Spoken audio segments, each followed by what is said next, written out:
যারা এই পার্থিব জগতে বাস করে অদৃশ্য জগৎ পরকালটাকে বিশ্বাস করে, আবার বলছি, পার্থিব জগতে বাস করে অদৃশ্য জগতের পরকালটাকে যারা বিশ্বাস করে, এদের পক্ষে চাষবাস, ব্যবসা বাণিজ্য, হাতের কাজ, জন্মজদুরি এসব কিছুর ভিতর দিয়েও ধর্ম করা সহজ।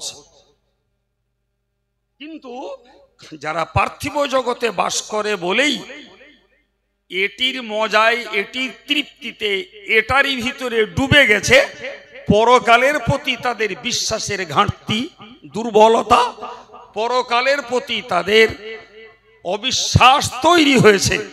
ভাই, সুযোগ থাকতে, অর্থ থাকতে, শক্তি থাকতে, সুস্থ থাকতে, সময় থাকতে তারা ধর্ম করবে না। এর মূল পার্থক্য হলো পরকালের প্রতি বিশ্বাসের দৃঢ়তা আর পরকালের প্রতি বিশ্বাসের দুর্বলতা। বিশ্বাস যাদের যত গাঢ়, বিশ্বাস যাদের যত শক্ত, বিশ্বাস যাদের যত মজবুত, তাদের পক্ষে আল্লাহ আল্লাহ রসুলের কথাকে বিশ্বাস করে সংসার জীবন যাপনের ভিতর দিয়েও ধর্ম করাটা কঠিন নয়, বরং ধর্ম করাটা তাদের কাছে প্রাধান্যের, ধর্ম করাটা তাদের কাছে দুনিয়ার কাজের তুলনায় গুরুত্বপূর্ণ। একটা নামাজি মানুষ কাজের ঘোলে পড়ে থাকলেও কোন ফাঁকে জোহরের নামাজটা পড়ে ফেলবে তার একটা ধান্দা থাকে। আর নামাজটা যেই পড়া হয় তখন বলে, খাওয়া যখন হয় হবে, নামাজটা তো পড়া হয়েছে, গাটা শোলা হয়ে গেছে।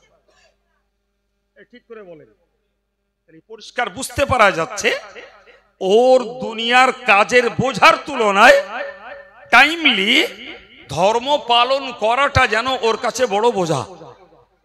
সুতরাং এটাকে যখনই আদায় করতে পেরেছে, সে মনের দিক দিয়ে ফ্রি। খাওয়া 1:30টার জায়গায় 2টো, 2টোর জায়গায় 2:30, 2:30টার জায়গায় 3টে হোক, টেনশন নেই, নামাজটা কমপ্লিট।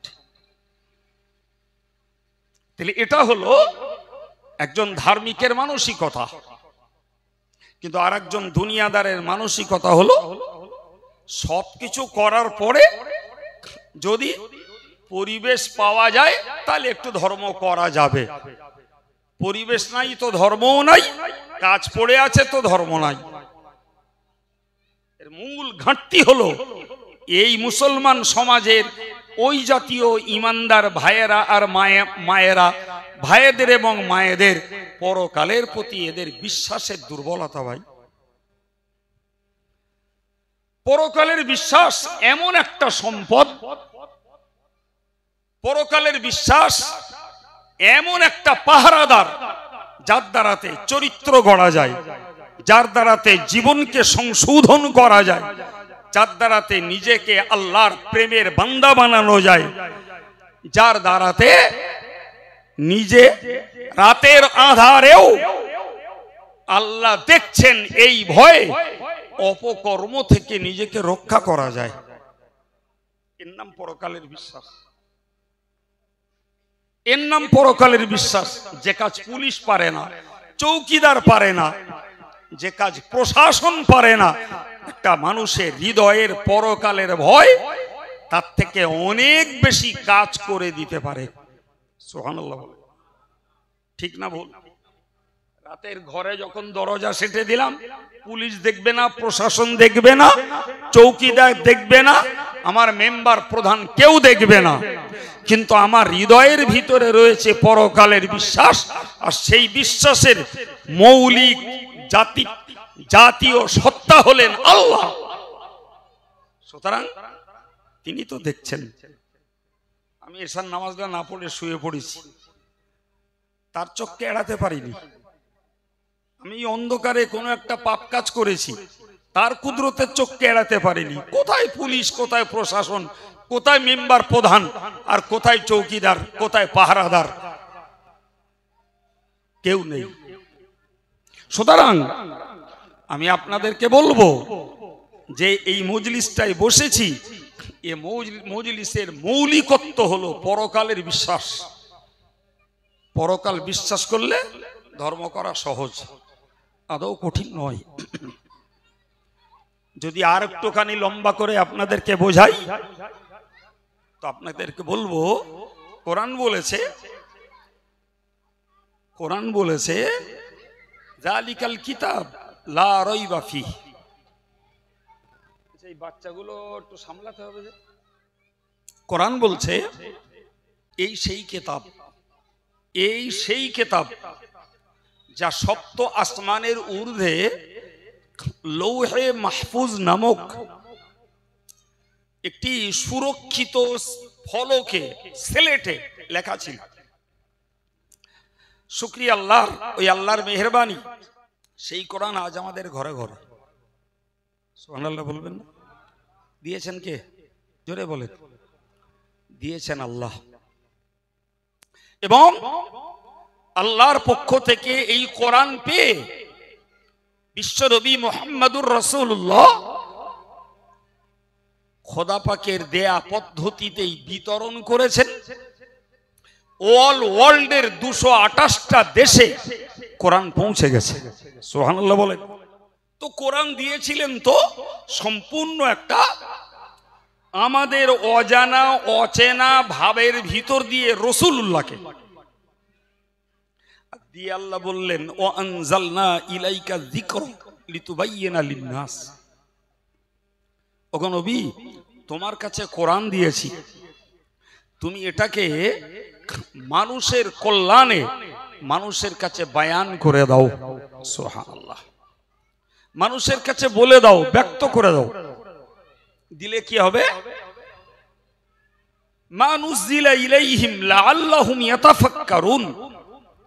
যা কিছু মানুষের জন্য অবতীর্ণ করা হয়েছে তারা এই বার্তাটা পেলে এটাকে নিয়ে ভাবনা চিন্তা করবে, এটাকে নিয়ে গবেষণা করবে, এটাকে নিয়ে তারা কাজে লাগাবার চেষ্টা করবে। সুবহানাল্লাহ। ফলে তাহলে নবী পাক কোরআন পেয়েছেন মানে কুক্ষিগত করে রেখে দেওয়ার জন্য না, নবী পাক কোরআন পেয়েছেন নিজের সিনায় গেঁথে রাখার জন্য না, নবী পাক কোরআন পেয়েছেন শুধু নিজে আমল করবেন এর জন্য না, নবী পাক কোরআন পেয়েছেন মানব জাতিকে দেওয়ার জন্য। আজকের যুগে এত সহজ হয়েছে যে আমরা আম মানুষ কম ভাবি।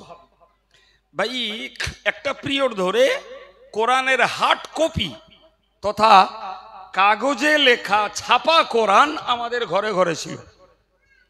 কিন্তু আজকের আমরা খুব ভালো দেখছি স্যাটেলাইটের যুগে গুগলসের মাধ্যমে সেই কোরআন আপনাকে কেতাব আকারে দেখতে হবে না। আপনি যে অ্যান্ড্রয়েড সেটটা ব্যবহার করছেন ওর ভিতরেই কোরআন রয়েছে, ওতেই কোরআন ভরা।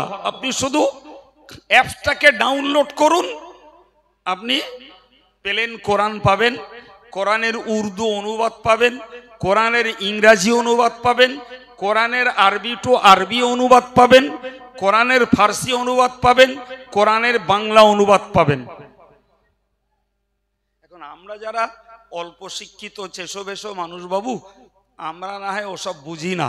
তো এই যুগের যারা এডুকেটেড ছেলে মেয়ে, শিক্ষিতা ছেলে মেয়ে, শিক্ষিতা চাকরি করা বুদ্ধিজীবী ভাই আর বোনেরা, মায়েরা, ভাই এরা তো মোবাইলের মাস্টার, আমরা তো মোবাইলের ছাত্রও না, ওরা তো সব মাস্টার।